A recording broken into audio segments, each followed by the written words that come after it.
جیسے رب تعالیٰ فرماتا ہے اے ایمان والو زیادہ گمان کرنے سے بچو، اے ایمان والو زیادہ گمان کرنے سے بچو۔ گمان کرنا کچھ بھی سوچنا کسی کے بھی متعلق، اس کی لیمٹس ہیں، اور خاص طور پر مومنین کے لیے کس طرح سے سوچے۔ ایسا نہیں ہے کہ تم اپنی عقل کے پردوں کو یا اپنے دماغ کے گھوڑے کو دوڑاتے رہو، جو چاہے من میں آئے جس کے بارے میں سب سوچتے رہو۔ قرآن نے تو اس پر پابندی لگائی، اے ایمان والو زیادہ گمان کرنے سے بچو، ولا تجسسوا، اور کسی کی ٹوہ میں مت لگے رہو۔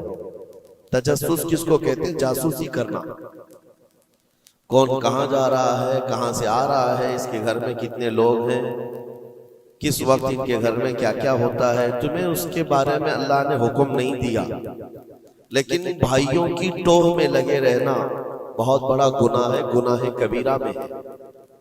وَلَا يَغْتَبْ بَعْضُكُمْ بَعْضًا، اور آیت کا یہ تیسرا حصہ ہے، اور اپنے بھائیوں کی غیر موجودگی میں ان کی غیبت نہ کرو، ان کے خلاف باتیں نہ کرو۔ اور رب تعالیٰ فرماتا ہے کیا تم میں سے کوئی یہ پسند کرتا ہے کہ اپنے مرے ہوئے بھائی کا گوشت کھائے؟ جو غیبت کرتا ہے گویا کہ وہ اپنے مرے ہوئے بھائی کا کچا گوشت کھاتا ہے۔ اور غیبت کے متعلق بہت سارے لوگوں کو ایسا لگتا ہے ارے میں تو پیٹھ پیچھے کیا سامنے منہ پہ بھی یہی بول سکتا ہوں۔ یہ باتیں جو کہتے ہیں، غیبت کا مطلب یہ نہیں ہے کہ صرف پیٹھ کے پیچھے بولنا، منہ کے سامنے بھی ایسی چیز بولنا جو اس کو بری لگے، وہ غیبت ہے، وہ بھی حرام ہے۔ یہ تین چیزیں اس آیت کے اندر ہیں، ایک بدگمانی کرنا، دوسرے جاسوسی کرنا، اور تیسرے غیبت کرنا۔ اس کے اوپر اگر میں گفتگو کروں بہت طویل ہو جائے گا، لیکن یہ پورے معاشرے کے لیے زہر ہلال ہے، زہر قاتل ہے۔ یہاں سے سوسائٹیاں ٹوٹ جاتی ہیں، رشتے ختم ہونے لگتے ہیں۔ بدگمانی کرنا، شک کرنا، یہ ایک اسی کی قسم ہے۔ ظن اس کو عربی میں کہا گیا ہے گمان، یعنی کسی کے متعلق گمان کرنا۔ دیکھیں دنیا میں جو چیز دکھ رہی ہے ضروری نہیں ہے کہ وہ ویسی ہی ہو۔ ہر چمکنے والی چیز ہیرا نہیں ہوتی، اور ہر کالی دکھنے والی چیز کوئلہ بھی نہیں ہوتی۔ دونوں میں بڑا فرق ہے۔ حقیقت کچھ اور ہو سکتی ہے، لیکن بغیر کسی تحقیق کے یا بغیر تمہیں یقین کے گمان کر لینا، یہ تمہیں بہت بڑے گناہ میں لے جائے گا، بہت بڑے گناہ میں۔ اب گمان کی قسمیں بھی میں آپ کو بتاؤں گا، اس سے قبل میں آپ کو بتاؤں سر سیدنا جنید بغدادی رضی اللہ تعالیٰ عنہ جو سید الطائفہ ہیں، ولیوں کے سردار ہیں، اپنے زمانے کے قطب، گھر میں بیٹھے ہوئے تھے، بڑے آپ گھر سے بھی مالدار تھے، بہت سارے لوگ اپنی ضرورت لے کر کے آتے تھے۔ دوپہر کا وقت تھا، ایک مانگنے والا آپ کے دروازے پر آیا، آپ کو جو دینا تھا وہ دے دیتے، لیکن آپ نے اس کو خیرات دینے کے وقت دل میں یہ سوچا کہ ہٹا کٹا آدمی ہے، کما کر کھا سکتا ہے، اس کو یہ بری لت کہاں سے پڑ گئی، یہ کیسا آدمی ہے۔ بہرحال اس کو جو خیرات دینی تھی دے دیا، وہ بندہ چلا گیا، خیرات لے کر چلا گیا۔ اب واپس آپ اپنے گھر آئے، اور جیسے ہی آپ آئے نیند لگ گئی، آپ سو گئے۔ آپ کے سونے کے بعد آپ نے خواب دیکھا کہ میدان محشر قائم ہو چکا ہے، حساب کتاب ہو رہا ہے، لوگوں میں نفسا نفسی کا حال ہے، فرشتے کچھ کو پکڑ کر لے جا رہے ہیں، کچھ کا حساب کر رہے ہیں۔ اور جب حضرت جنید بغدادی کا نمبر آیا تو دو فرشتے بہت بڑی تھال لے کر کے آئے، جس میں کچا گوشت تھا اور خون ٹپک رہا تھا۔ جنید بغدادی سے کہا گیا کہ یہ لو، اس کو کھاؤ۔ تو حضرت جنید بغدادی نے کہا کہ کیا مجھے نہیں جانتے؟ میں جنید ہوں، میں نے ایسا کون سا گناہ کیا کہ مجھے اس کی سزا یہ دی جا رہی ہے؟ فرشتوں نے کہا اے جنید، کیا اپنے مومن بھائی کے بارے میں آج دن میں آپ نے برا گمان نہیں کیا؟ جو آپ کے دروازے پر آیا اس کے متعلق آپ نے بدگمانی نہیں کی؟ تو حضرت جنید بغدادی رضی اللہ تعالیٰ عنہ بچھک کر کے اٹھ گئے، خوف کے مارے نیند کھل گئی۔ اور اس کے بعد بے قراری اتنی آئی کہ ہاں میں نے تو گمان اس کے متعلق غلط کیا تھا، تھوڑا سا ایسا بھی نہیں ہے کہ وہ چور ہے، ڈکیت ہے، ڈاکو ہے، یہ بھی نہیں، صرف اتنا سوچا تھا کہ ہٹا کٹا آدمی ہے، مانگتا کیوں ہے۔ حضرت جنید بغدادی اپنے گھر سے نکلے اس فقیر کو ڈھونڈنے کے لیے کہ جو میرے گھر آیا تھا، اور اس کے بعد ڈھونڈتے ہوئے اس کے پاس پہنچ گئے، جا کر کے اس سے معافی طلب کی، کہا کہ آج تو جو گھر پر آیا تھا میں نے تیرے متعلق یہ گمان کیا تھا کہ تو ہٹا کٹا آدمی ہے اور مانگ کر کھا رہا ہے۔ تو اس کے بعد اس شخص نے جو جواب دیا وہ حیرت میں تھا۔ میرے عزیزوں، نہ وہ فقیر تھا، نہ ہی وہ کوئی کمزور اور مجبور تھا، بلکہ اللہ کے ایک ولی تھے جو ان کے امتحان کے لیے آئے ہوئے تھے۔ حضرت جنید بغدادی رضی اللہ تعالیٰ عنہ کو اس سے زیادہ مال انہوں نے لوٹایا اور کہا اے جنید، تیرے مقامات کو اگر کوئی چیز ختم کرتی ہے تو مومنین کے متعلق بدگمانی کر، اگر تو آج یہاں نہ آتا تو تیرے مقامات روک دیے جاتے، آگے تم نہ معرفت و طریقت کے راستے پر بڑھ سکتے، کیونکہ یہ مرض ہے، یہ بیماری ہے، اس بیماری نے تو ہمارے معاشرے کو خراب کیا ہوا ہے۔ بدگمانی سے بچو، یہاں تک کہ لوگوں نے بہت جلدی اپنے دماغ پر یقین کر کے فیصلے بھی لے لیے ہیں۔ آپ مثال کے طور پر کسی گھر سے کوئی نکل رہا ہے اور آپ نے فوراً یہ گمان کر لیا کہ یہ اس گھر میں بدکاری کرنے کے لیے گیا تھا۔ آپ کی نیگیٹیوٹی جو ذہن میں تھی آپ نے گمان کیا اور اس پر یقین کی مہر بھی لگا دی، نہ اس سے آپ نے جا کر پوچھا کہ کون ہے، کیوں آیا تھا۔ اسی طرح کی ایک اور بات میں آپ کو بتاتا ہوں۔ حضرت شفیق بلخی بڑے بزرگ دریائے دجلہ کے کنارے آئے، دیکھا کہ ایک مرد، ایک نوجوان ہے، عورت کو گود میں سلایا ہوا ہے دریا کے کنارے، اور شراب کی بوتل ہاتھ میں لیے بیٹھا ہے۔ اس طرح کا ماحول تو بغداد کا نہیں تھا، پردے کا ماحول تھا، اسلامی ماحول تھا، لیکن کھلے عام کوئی دریائے دجلہ کے کنارے اس طرح بیٹھے اور وہ بھی اولیاء کی نظر پڑے تو ان کے لیے تو بہت حیرت کی بات تھی۔ حضرت شفیق بلخی نے دیکھا، کہا ہائے افسوس زمانہ کہاں آ گیا، لوگ کھلے عام عورتوں کو لے کر باہر سونے میں باہر مزے کرنے لگ گئے، اور کھلے عام اب شراب بھی پی جانے لگی، شراب بھی پی جا رہی ہے، خود بھی پی رہا ہے، اس عورت کو گود میں تھوڑا تھوڑا سا پلا بھی رہا ہے۔ حضرت شفیق بلخی نے کہا کہ بہت سخت حالات ہو گئے بغداد میں، اتنی عیاشیاں میں پہلی مرتبہ دیکھ رہا ہوں۔ اسی اثنا میں ایک کشتی دریائے دجلہ میں ہچکولے کھاتی ہوئی آ رہی تھی، اور اس کشتی کا بیلنس بگڑا ہوا تھا، وہ آگے بڑھ نہیں پا رہی تھی۔ ادھر ادھر کرتے کرتے اچانک وہ کشتی پلٹ گئی، اس میں 10 لوگ سوار تھے، سب کے سب دریا میں ڈوب گئے۔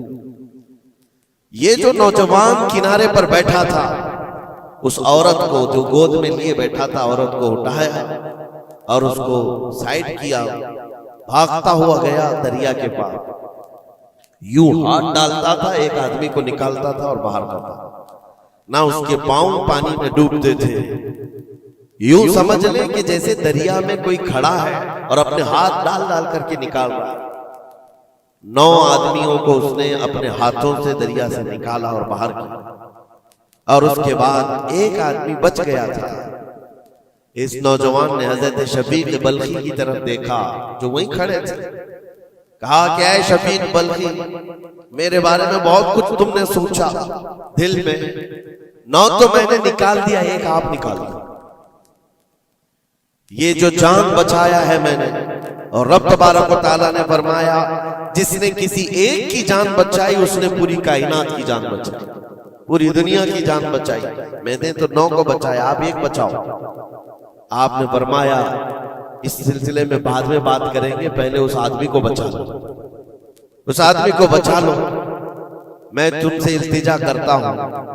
اس نے 10ویں کو بھی بچایا، اور اس کے بعد حضرت شفیق بلخی کے دل میں احساس ہوا کہ میں نے غلط جگہ گمان کیا، یہ کوئی عام آدمی نہیں ہے، عام انسان نہیں ہے، اس کے متعلق میں نے کیا کیا دل میں سوچ لیا، کیا کیا گمان کر لیا۔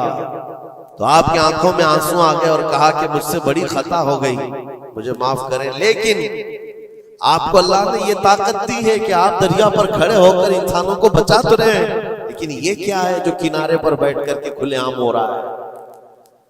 کنارے دریا کے بیٹھ کر یہ کھلے عام کیا ہو رہا ہے؟ اس نوجوان نے کہا شفیق بلخی یہ بھی میں بتاتا ہوں، وہ گود میں پڑی ہوئی عورت کوئی عام عورت نہیں، میری معذور ماں ہے، بیمار ہے، اور اس کو دریا کے کنارے لانے کا حکیموں نے حکم دیا، اور میرے ہاتھ میں جو بوتل ہے یہ دوا کی بوتل ہے، اس کو ہر آدھے گھنٹے پر پلایا جاتا ہے، میں بھی پیتا ہوں اور میری ماں کو پلاتا ہوں، صرف علاج کی غرض سے میں یہاں پر بیٹھا ہوا ہوں۔ اور آپ نے اپنے دماغ میں کیا کیا سوچ لیا کہ بغداد تباہ ہو گیا، عیاش ہو گیا، نوجوان عورتوں کو لے کر آ کے بیٹھنے لگ گئے، شراب پینے لگ گئے۔ میرے عزیزو یہ بہت بڑے ولی کامل کی بات کر رہا ہوں، حضرت شفیق بلخی، لیکن ان کو خطا کا احساس ہوتا تو وہ روتے، گڑ گڑاتے اور توبہ بھی کرتے۔ ہمارے تو حالات ایسے ہیں کہ ہم نے تو بلڈنگیں بنا لی اپنے گمان پر، عمارتیں بنا لی، فلاں کے متعلق ایسے ایسے معاملات ہیں، اور اسی پر ہم عمارتیں بنانا شروع کر دیتے ہیں، جبکہ ہمارے پاس یقین کے لیے ایک دلیل بھی نہیں ہوتی۔ میرے عزیزو، بدگمانی سے بچنے کے لیے قرآن کہتا ہے یا ایھا الذین آمنوا اجتنبوا کثیرا من الظن، اے ایمان والو زیادہ گمان کرنے سے بچو، حرام ہے اور کبیرہ گناہ ہے۔ یہاں تک کہ فرمایا گیا کہ بدگمانی کرو گے مومنین کے متعلق، کل قیامت کے دن فیصلہ ہوگا، اور اگر تمہارا گمان غلط نکلا تو ساری نیکیاں تمہاری اٹھا کر اس بندے کو دی جائیں جس کے متعلق بدگمانی کیا تھا، اور تم نیکیوں سے اگر خالی تھے تو یہ مت سمجھنا کہ اب کچھ نہیں لیا جائے گا، بلکہ جس کے متعلق بدگمانی کیے تھے اس کے گناہ اٹھا کر تمہارے اوپر ڈال دیا جائے گا۔ اس کے حقوق کی پامالی ہے، حقوق العباد ہے۔ اس لیے یہ گناہ ایسا ہے بلکہ ایک مرض ہے جو لوگوں کے اعتماد کو ختم کرتا ہے، رشتے بگڑ جاتے ہیں۔ مجھے یاد ہے ایک بات بہت پہلے کی، ہمارے زمانے طالب علم، میں نے تقریباً 8-10 سال دیکھا، دو گہرے دوست تھے، بہت گہرے دوست، ایک ساتھ کھاتے تھے، ایک ساتھ جاتے تھے، مشہور تھی دوستی۔ اور اتفاق ایسا ہوا کہ ایک محفل میں بیٹھے ہوئے تھے، ایک دوست جو ہے وہ مجھ سے بات کر رہا تھا، اور اس کا جو دوسرا دوست ہے وہ دور بیٹھا ہوا ہے۔ اب اس دوست نے مجھے کان میں کچھ بات کی، میں نے دیکھ کر ہنسا، وہ بھی مجھے دیکھ کر ہنسا، بات کچھ اور ہی تھی۔ سامنے والے کو ایسا لگا کہ ہم اس کے متعلق پلاننگ کر رہے ہیں، اور اس کو یہ لگا کہ ہم اس کے متعلق کچھ بری باتیں کر رہے ہیں، جبکہ نہ اس کے نام کا مسئلہ تھا، نہ ٹاپک تھا، کچھ نہیں تھا۔ بس اس بندے نے اس بدگمانی کی وجہ سے 10 سال تک بات چیت چھوڑ دی۔ کئی مرتبہ ہم نے بتایا بھی کہ تمہارا میٹر نہیں تھا، تمہارا مسئلہ نہیں تھا، سامنے والے کو یقین نہیں آتا، صرف اور صرف گمان کی بنیاد پر کہ وہ مجھے دیکھ کر ہنس رہا تھا تو میرے ہی متعلق بات تھی۔ یہ اپنے عقل کے فطور پر یقین کر کے عمارتیں بنا لینا تمہیں بہت بڑی گمراہی میں لے جاتا ہے۔ کئی مرتبہ ایسا ہوتا ہے کہ دھوکہ کھا جاؤ گے۔ اسی سورہ حجرات کی ایک اور آیت میں بتاؤں آپ کو، اللہ کریم فرماتا ہے یا ایھا الذین آمنوا ان جاءکم فاسق بنبأ فتبینوا ان تصیبوا قوما بجہالۃ فتصبحوا علی ما فعلتم نادمین۔ یہ بدگمانی کرنے کا ایک اور ذریعہ ہے، ایک راستہ ہے۔ کیا ہے؟ اللہ فرماتا ہے جب تمہارے پاس کوئی فاسق آدمی خبر لے کر کے آئے تو اس کی تحقیق کر لو۔ یہ اللہ کا حکم ہے۔ کوئی فاسق آدمی، فاسق کون ہے؟ اس کی مثالیں آپ کو مل جائیں گی۔ جو کھلے عام گناہ کرتا ہے وہ فاسق ہے۔ فاسق آدمی جب تمہارے پاس خبر لے کر کے آئے تو رب فرماتا ہے اس کی تحقیق کر لو، ورنہ یہ ہوگا کہ انجانے میں تم کو شرمندگی اٹھانی پڑے گی، تم اپنے کیے پر بعد میں پچھتاؤ گے، الا ما فعلتم نادمین، تم شرمندہ ہو جاؤ گے۔ اکثر ایسا ہوتا ہے کہ کوئی خبر لے کر کے تمہارے پاس آیا اور آج کے زمانے کا بڑا فاسق یہ واٹس ایپ ہے، یہ بڑا فاسق ہے، اس کی باتوں پر کون یقین کرے؟ میرے عزیزوں، لوگ تو صرف ایک دوسرے کی ایڈٹ کی ہوئی تصویروں کو دیکھ کر کے ایمان لے آ جاتے ہیں، ہے نا؟ ایسا حقیقت ہے۔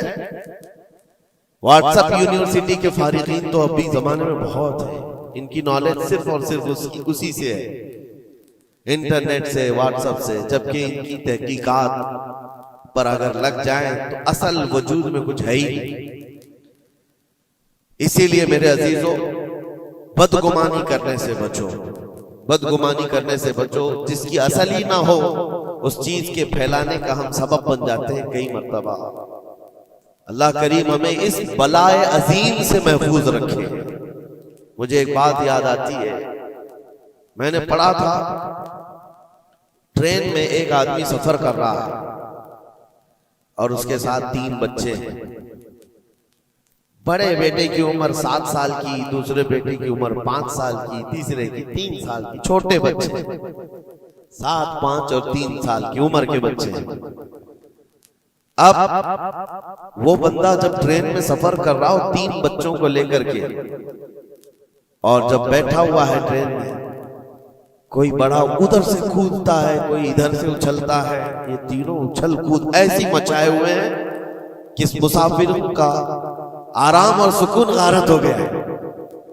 تھوڑی دیر تک کوئی برداشت کر لے گا، اور اس کے بعد مسافر دیکھ رہے ہیں دوسرے۔ بڑا مسئلہ تو یہ ہے کہ اچھل کود تو بچے کر رہے ہیں، باپ ایک جملہ بھی ان کو منع نہیں کر رہا، نہ بڑے سے کہتا ہے کہ بیٹھ جا، نہ چھوٹے کو سنبھالتا ہے۔ اچھل کود کر رہے ہیں اور یہ خاموشی سے بیٹھا ہوا ہے کونے میں۔ سامنے کے پیسنجر دیکھتے رہے اور کہا کہ کتنا بے غیرت آدمی ہے، بچوں کو ایسے ہی کھلے عام چھوڑا ہوا ہے، بیلوں کی طرح ناچ رہے ہیں۔ اب کانا پھوسی بھی شروع ہو گئی۔ تھوڑی دیر کے بعد جب یہ زیادہ ہو گیا تو لاوا پھٹ ہی جاتا ہے لوگوں کا۔ کوئی کسی کی گود میں کود پڑ رہا ہے، کوئی اچھل کود کرتے ہوئے بچہ کسی کے ہاں لٹک جا رہا ہے۔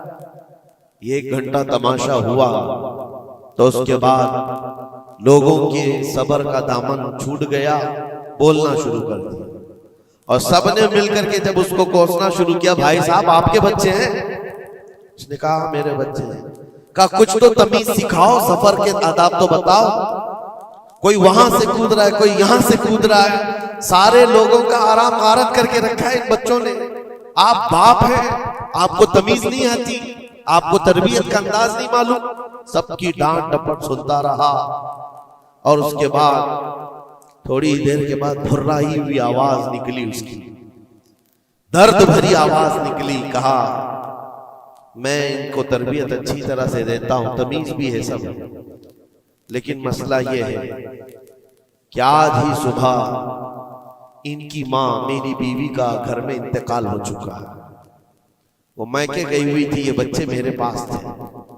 مجھے صبح خبر آئی ہے ان کی ماں کا اچانک دورہ پڑنے سے انتقال ہو چکا۔ میں نے ابھی تک ان بچوں کو بتایا نہیں کہ ان کی ماں کا انتقال ہوا۔ یہ جتنا اچھل کود کر رہے ہیں، کھیل رہے ہیں، ابھی گھر پہنچیں گے تو ان کی ساری خوشیاں ختم ہو جائیں گی۔ یہ اپنی ماں کی مردہ لاش کو دیکھیں گے تو سارا اچھل کود چلا جائے گا۔ بس میں اس لیے ان کو اتنی دیر کے لیے چھوڑا تھا کہ جتنی دیر خوشی منا سکے منا لیں، پھر زندگی بھر ان کو ماں کو کھونے کا احساس تو ستاتا ہی رہے گا۔ بس اتنا جملہ اس کا نکلا تو ہچکیاں بند گئی۔ جو بغل میں موجود مسافر تھے سب کی آنکھوں میں آنسو آ گئے۔ اب کوئی بچے کو اٹھاتا چومتا تھا، کوئی اس کو گود میں اٹھا رہا ہے۔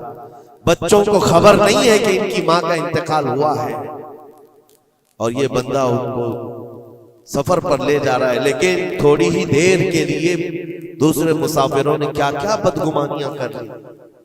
میرے عزیزوں، کس کی زندگی میں کیا چل رہا ہے آپ کو خبر نہیں ہے۔ کئی لوگوں کی زندگیوں میں سمندر موجیں مار رہا ہے، اور آپ اسے دیکھ کر کے نہ جانے بے غیرت سمجھ لیتے ہیں، کبھی اس کو بدتمیز سمجھ لیتے ہیں۔ یہ بدگمانیاں ہیں جو بندے کو یہاں تک لے آتی ہیں۔ اور بدگمانی کرنے کا ایک طریقہ یہ بھی ہے کہ حضرت امام راضی فرماتے بندہ بسا اوقات کافر بھی ہو جاتا ہے، کفر تک چلا جاتا ہے بندہ، کیونکہ گمان پر اگر یقین کرنے لگ جائے۔ اس لیے بچو ان چیزوں سے، اور مومنوں کی عزت کو پامال کرنا یہ آسان نہیں ہے۔ صرف اور صرف میں نے کئی مرتبہ دیکھا ہے، اڑتی اڑتی خبریں آتی ہیں تو ہم اس پر یقین کرنے کے قریب ہو جاتے ہیں۔ اللہ ہمیں بھی اس کی ہدایت دے۔ یہ بہت باریک چیز ہے جس سے بچنا ناممکن نہیں تو مشکل ضرور ہے۔ میرے عزیزوں، اس سے بچنے کا ایک طریقہ یہ ہے، بندہ یہ سوچ لے کہ مجھے رب تعالیٰ نے اس دنیا میں کس لیے بھیجا ہے۔ سب کا حساب کتاب لکھنے کے لیے بھیجا ہے، سارے لوگوں کا اعمال نامہ مجھے پوچھا جائے گا قیامت کے دن، فلاں کیا کرتا تھا، فلاں کیا کرتا تھا۔ جب مجھے رب تعالیٰ نے اس کا مکلف ہی نہیں بنایا تو خواہ دوسروں کی زندگیوں میں کیوں دخل اندازی کروں، کیوں لوگوں کے متعلق گمان پال کر کے بیٹھوں۔ آپ کو اس روئے زمین پر جو بھیجا گیا وہ اللہ نے اپنی عبادت کے لیے بھیجا ہے، اپنی رضا کے لیے۔ ہم اس کی رضا تو حاصل نہ کر سکے، اس کی عبادت میں کامل ہو نہیں سکے، اور دوسروں کے عیوب پر ہم لوگوں نے اپنی پوری انرجی خرچ کرنا شروع کر دیا۔ عزیزان گرامی وقار، یہ پرفتن دور ایسا ہے۔ اب میں جو قسمیں بتا رہا تھا زن کی، دیکھیں بسا اوقات بندے سے بندے کا گمان اپنی جگہ پر، آپ میرے بارے میں کیا سوچتے ہیں مجھے معلوم نہیں، میں آپ کے بارے میں کیا سوچتا ہوں وہ آپ کو بھی نہیں معلوم۔ یہ تو بندوں کا گمان ہے، لیکن بندہ رب سے جو گمان رکھتا ہے یہ بھی بہت بڑا مسئلہ ہے، بہت بڑا مسئلہ ہے۔ اس کو آسان مت سمجھے۔ یہ دماغ کے گھوڑے جب دوڑتے ہیں اس پر کنٹرول بھی تو نہیں ہوتا ہے، کہاں تک جائے گی گمان۔ مسلم شریف کی حدیث ہے، میرے آقا صلی اللہ تعالی علیہ وسلم فرماتے ہیں شیطان تمہارے پاس آتا ہے گمان کے راستے سے۔ تم سوچنے لگتے ہو آسمان کو کس نے بنایا، یہ سوچ ہی تو ہے۔ تمہارا دل جواب دیتا ہے اللہ نے بنایا۔ زمین کو کس نے بنایا، اللہ نے بنایا۔ چیزیں سوچتے جاتے ہو اس سے پہلے کیا تھا، اس سے پہلے کیا تھا، اس سے پہلے کیا تھا، اور یہ جب دماغ کے گھوڑے دوڑنے لگے تم نے اس کو نکیل نہیں تھامی تو یہ لے کر کے جاتا ہے دماغ۔ اخیر میں یہ گمان ڈالتا ہے پھر اللہ سے پہلے کیا تھا، یا پھر اللہ کو کس نے بنایا۔ یہاں آ کر کے تمہارے ایمان پر ڈاکہ پڑ جاتا ہے اور تم شش و پنج میں رہ جاتے ہو۔ خود سے اگر کچھ سوچ کر فیصلہ کر لیا کہ اللہ کے پہلے ایسا تھا یا اللہ ایسا تھا، نعوذ باللہ، تو کفر ہو گئے۔ ایک گمان کے راستوں کو آزاد چھوڑنے کا حکم نہیں دیا گیا ہے۔ اسی لیے میاں ہم اور آپ تو چھوڑیں، اولیاء کی بات بھی چھوڑیں، امت کے جو سب سے اعلیٰ قسم کے لوگ تھے وہ صحابہ تھے، سب سے اعلیٰ۔ قیامت تک پیدا ہونے والوں میں جو سب سے اچھے تھے اللہ نے ان کو صحابی رسول بنا۔ صحابہ کرام بات کر رہے تھے آپس میں کس مسئلے میں، تقدیر کے بارے میں، تقدیر کے متعلق بات کریں۔ تقدیر کے بہت سارے مسئلے، اس میں دماغ کی گرہیں ایسی آزاد ہو جاتی بندہ سوچنے لگ جاتا ہے۔ تقدیر کیا ہے؟ جو کچھ بھی دنیا میں ہونے والا ہے اللہ تعالیٰ نے اس کو پہلے سے لکھ دیا ہے۔ یہ یقین ہے کہ نہیں آپ کا تقدیر؟ اور تقدیر کا انکار کرنے والا کافر ہے۔ یعنی جو کچھ اچھائی یا برائی زندگی میں ہو رہی ہے اللہ نے اس کو پہلے سے لوح محفوظ میں لکھا، یہ تقدیر ہے۔ اب بندہ یہاں سوچنے لگتا ہے اگر پہلے سے لکھا ہوا تھا تو مجھے تو وہی کرنا ہے جو وہاں لکھا ہوا ہے، اس میں میرا کیا قصور ہے؟ گناہ کرتا ہے اس کے بعد بولنے لگتا ہے تو پہلے سے لکھا ہوا تھا۔ کچھ بھی کرے گا اور اس کے بعد یہ گمان کرنے لگے گا کہ وہاں تو لکھا ہوا تھا میں ایسا کر رہا ہوں۔ تقدیر کے مسئلے ایسے ہیں کہ بعض لوگ سوال کرنے لگ جاتے ہیں کہ میاں اگر اللہ نے پہلے سے لکھا ہے تو پھر بندے کا کیا قصور ہے اس میں جو گناہ کر رہا ہے، اور اگر پہلے سے لکھا ہوا نہیں ہے تو پھر تقدیر نہیں ہے۔ ان مسائل میں گفتگو کرتے کرتے، گمان کرتے کرتے بندہ کفر تک پہنچ جاتا ہے۔ کچھ فرقے بھی بن گئے اسی بات، جبریہ، قدریہ۔ اب میں یہاں پر اس لیے یہ بات کر رہا ہوں، نبی کریم صلی اللہ تعالی علیہ وسلم نے صحابہ کو منع کر دیا کہ اس مسئلے میں گفتگو زیادہ نہ کرو، تو عام لوگ تو چھوڑیں۔ اب زن کی قسمیں میں بتا رہا ہوں، گمان کی وہ 4 قسمیں بتائی گئی۔ امام ابو بکر جساس رازی رحمۃ اللہ علیہ نے 4 قسمیں اس کی بیان کی۔ پہلا گمان حرام ہے، دوسرا گمان واجب ہے، تیسرا گمان مستحب ہے، اور چوتھا گمان یعنی نہ اس کے اوپر گناہ مباح ہے۔ اس کی قسمیں ہیں جس میں سے پہلا گمان جو حرام ہے، اور ایک گمان کو تو انہوں نے کفر بھی کہا ہے۔ پہلا گمان حرام، یہ سوچتا رہ جائے صرف اللہ کے متعلق ہے یہ سارے گمان کہ میں گنہگار ہوں اور اللہ مجھے سزا دے کر ہی رہے گا، اللہ مجھے عذاب ہی دے گا، یہ سوچتا رہے صرف اور صرف، تو امام ابو بکر جساس رازی فرماتے ہیں یہ گمان حرام ہے۔ رب قہار ضرور ہے، رب جبار ضرور ہے، لیکن غفار بھی ہے اور ستار بھی۔ تم نے اگر صرف یہی گمان کیا کہ مجھے سزا دے گا، مجھے سزا دے گا، تو یہ گمان حرام ہے۔ اس پر مجھے اعلیٰ حضرت فاضل بریلوی رحمۃ اللہ تعالی علیہ کی بات یاد آتی ہے۔ ان کا گمان کیسا تھا؟ سوچتے تھے بارگاہ مصطفیٰ کریم، کہتے ہیں ڈر تھا کہ عصیاں کی سزا اب ہوگی یا روزے سے، ڈر تھا کہ گناہوں کی سزا اب ہوگی یا روزے جزا، دی ان کی رحمت نے صدا، یہ بھی نہیں وہ بھی نہیں، یہاں بھی نہیں ہوگی وہاں بھی نہیں ہوگی، رحمت نے سزا آواز دی۔ ہاں گناہوں کے متعلق ہمیں تو گمان ہے کہ سزا ہوگی، میرے اعمال کا بدلہ تو جہنم ہی تھا، میں تو جاتا میرے سرکار نے جانے نہ دیا، یہ گمان ہے۔ بارگاہ مصطفیٰ میں گمان اعلیٰ رکھو، اور رب تعالیٰ کے متعلق جب گمان کرنا ہو تو حدیث قدسی ہے، مسند احمد کی حدیث ہے، اللہ تعالیٰ فرماتا انا عند ظن عبدی بی، میں اپنے بندے کے گمان کے مطابق سلوک کرتا ہوں، بندہ میرے متعلق جیسا گمان کرتا ہے میں اس کے ساتھ ویسا سلوک کرتا ہوں۔ اب تمہارا ہے یہ تمہاری مرضی ہے، اور حدیث کا آگے کا ٹکڑا بھی ہے فَلْيَظُنُّ مَا شَاءَ بِي، بندہ جو چاہے میرے بارے میں گمان کر لے۔ تم سخت قسم کا خدا گمان کر کے بیٹھے ہو، سختیوں کا سلوک ہو جائے۔ اسی لیے میں نے اس سے قبل بھی ایک بار کہا تھا، جب کسی کے گھر میں انتقال ہوتا ہے فرشتے آ جاتے ہیں، مرے ہوئے انسان کو اٹھانے سے پہلے تک وہ گھر والوں کو سب دیکھتے رہتے کون کیا کیا بول رہا ہے، اور اس کی ساری رپورٹ لے جا کر بارگاہ رب العزت میں عرض کرتے ہیں۔ اللہ تعالیٰ پوچھتا ہے فرشتوں سے، آج اس گھر میں ایک جان کو ہم نے لیا، وہ لوگ میرے متعلق کیا گمان کر رہے تھے، کیا سوچ رہے تھے اور کیا کہہ رہے تھے؟ فرشتے کہتے ہیں اے مولا فلاں کہہ رہا تھا کہ میرے گھر پر بڑا ظلم ہو گیا، میرا عزیز بچہ لے لیا، میرے گھر پر ایسی چیز آفت آ گئی، سب باتیں۔ تو رب تبارک و تعالیٰ فرماتا ہے فرشتوں گواہ ہو جاؤ، انہوں نے جیسا میرے متعلق گمان کیا اب میں ان کے ساتھ ویسا سلوک کروں گا، دنیا میں بھی اور آخرت میں بھی۔ اور پھر کسی گھر سے فرشتے جاتے ہیں جو نیک لوگوں کا ہوگا، رب تعالیٰ پوچھتا ہے یہاں کیا کہا جا رہا تھا میرے متعلق، کیا سوچا جا رہا تھا؟ فرشتے کہتے ہیں مولا ان کے گھر پر بڑی غم کی بات تھی، بڑی مصیبت تھی، ان کے باپ کا انتقال تھا، لیکن ہر کوئی کہہ رہا تھا انا للہ و انا الیہ راجعون، ہم اللہ کے لیے ہیں اور اللہ ہی کی طرف لوٹنے والے ہیں۔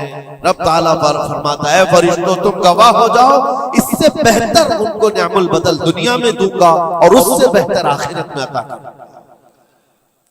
تو اللہ کریم کے بارے میں گمان کیا رکھنا ہے، یہ بھی غور و فکر کے ساتھ۔ یہ ظن حرام سے بچو، ظن کفر سے بچو، اور ظن واجب ہے ایک جو فقہ کے مسئلے ہیں، یہ احادیث جس کو ظنی احکام کہا جاتا ہے، وہ سب یہاں پر ڈسکس کریں تو آپ کے اوپر سے باؤنس چلا جائے۔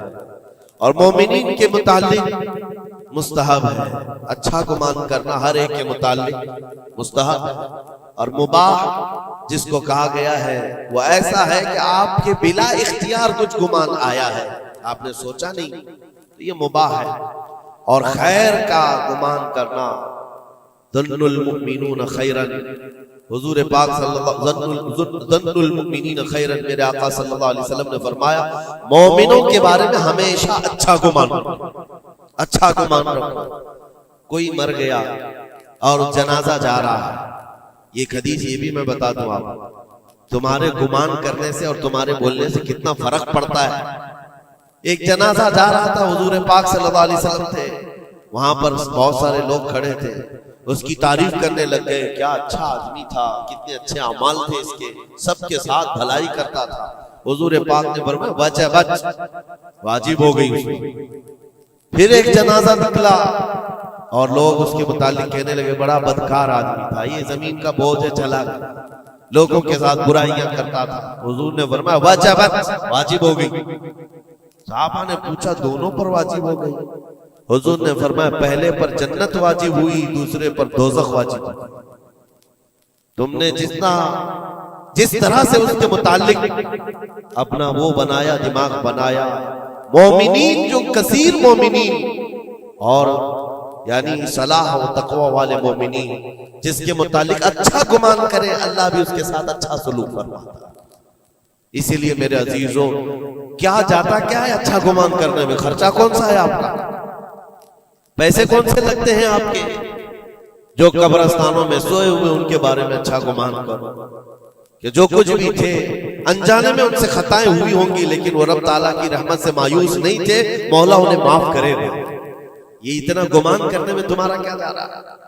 آج کے اس پرفتن دور میں ایسے بدمعاش قسم کے اور ایسے فتین لوگ بھی آئے ہوئے ہیں جو تمہیں اولیاء سے بھی بدگمان کر رہے ہیں، صحابہ سے بھی بدگمان کر رہے ہیں۔ آج دیکھتے نہیں سوشل میڈیا پر کوئی حضرت امیر معاویہ پہ بھونک رہا، کوئی خارجی کتا مولا علی پہ بھونک رہا، کوئی سیدہ فاطمہ الزہرا حسنین کریمین کے بارے میں بات کرنے لگ گیا ہے۔ نہ تمہارا زمانہ ہے، نہ تم نے ان کو دیکھا ہے، صرف اڑتی ہوئی خبریں آئی تو تم نے یہاں سے گمان بنا لیا، فلاں باغی تھا، فلاں حد سے زیادہ کرنے والا تھا۔ نعوذ باللہ، یہ صحابہ کے بارے میں باتیں ہو رہی ہیں، اولیاء کرام کے بارے میں دھڑلے سے بات کی جاتی ہے، وہ ایسے تھے، انہوں نے ایسا کیا، انہوں نے ویسا کیا۔ معاذ اللہ، جس وقت تمہاری پکڑ ہوگی تمہیں دلیل دینی پڑے گی، کہا جائے گا ہاتھو برہانکم ان کنتم صادقین، اگر تم سچے ہو تو دلیل لاؤ، جو کچھ تم نے سوچا یہ بندہ ویسا تھا ثابت کرو۔ ثابت کر سکو گے؟ صاحب معاملہ تب کبھی تم سے ملا ہی نہیں، تم نے پہاڑ بنا رکھا ہے۔ اپنی نیکیوں کو غارت کرنے سے بچائیں۔ پھر قرآن کی آیت پڑھتا ہوں، اے ایمان والو کثیر گمان کرنے سے بچو۔ اس کے دو حصوں پر تو میں نے بات ہی نہیں کیا، ولا تجسسو، جاسوسی مت کرو۔ یہ جو ٹپر بنے ہوئے گھومتے ہیں، مومنین کی خبریں پولیس والوں کو دینا، حکومت کے عہدیداروں کو پہنچانا، اس کو تو آج سمجھتے پیشہ ہے۔ یہ 500 کی نوٹ ملتی ہوگی، اس کی مثال ایسی ہے کسی کتے کو ہڈی ڈالی جا رہی ہے اور وہ ان کے پیچھے تم ہلاتے ہوئے بھاگ رہا ہو۔ تمہیں پتا بھی ہے کتنا بڑا گناہ ہے یہ، کتنا بڑا گناہ ہے۔ ارے تم ہے، لعنت ہے ایسی زندگیوں پر۔ تم کو زندگی اس لیے ملی کہ تم مومنین کی اور مسلمانوں کی خبرگیری کرو اور یہاں کی جاسوسی لے جا کر کفار کو دو۔ کل قیامت کے دن کیا جواب دو گے رب تعالیٰ کے بارے میں؟ رب تبارک و تعالیٰ کے ان بندوں کے متعلق جو اسے اللہ پکارتے ہیں، تم ان کی خبریں لے جا کر ان کفار و مشرکین کو دینا چاہتے ہو جو ہماری جان کے پیاسے ہیں۔ مسلمانوں میں سے اگر کوئی ہے تو باز آ جائے، توبہ کر۔ اتنا خطرناک گناہ ہے کہ مرنے کے بعد قبر میں اس کا چہرہ قبلے سے بدل دیا جائے، قبلہ سے بدل دیا جائے گا اس کا چہرہ، اس کو قبلے کی طرف رکھنے نہیں دیا جائے گا۔ عزیزان گرامی اوقات، اللہ کریم ایسی بری نوبتوں سے ہمیں محفوظ فرمائے، ایسی بری ڈیوٹی سے اللہ محفوظ فرمائے۔ کریم خدا ارحم الراحمین کی بارگاہ میں دعا ہے کہ ہمیں ہماری عقل پر کنٹرول کی توفیق دے اور ہمیں مومنین کے متعلق حسن ظن کی توفیق عطا فرمائے۔ بدگمانی سے کیے ہوئے گناہوں سے مولا ہم کو معاف فرمائے۔ رب تبارک و تعالی ہماری گمان سے مومنین کا کسی کا دل دکھا ہو، ہم تیرے بارگاہ میں سچی توبہ کرتے ہیں، مولا ہمیں معاف فرما دے۔ وصلی اللہ تعالی علی خیر خلق محمد وآلہ واصحابہ اجمعین برحمتہ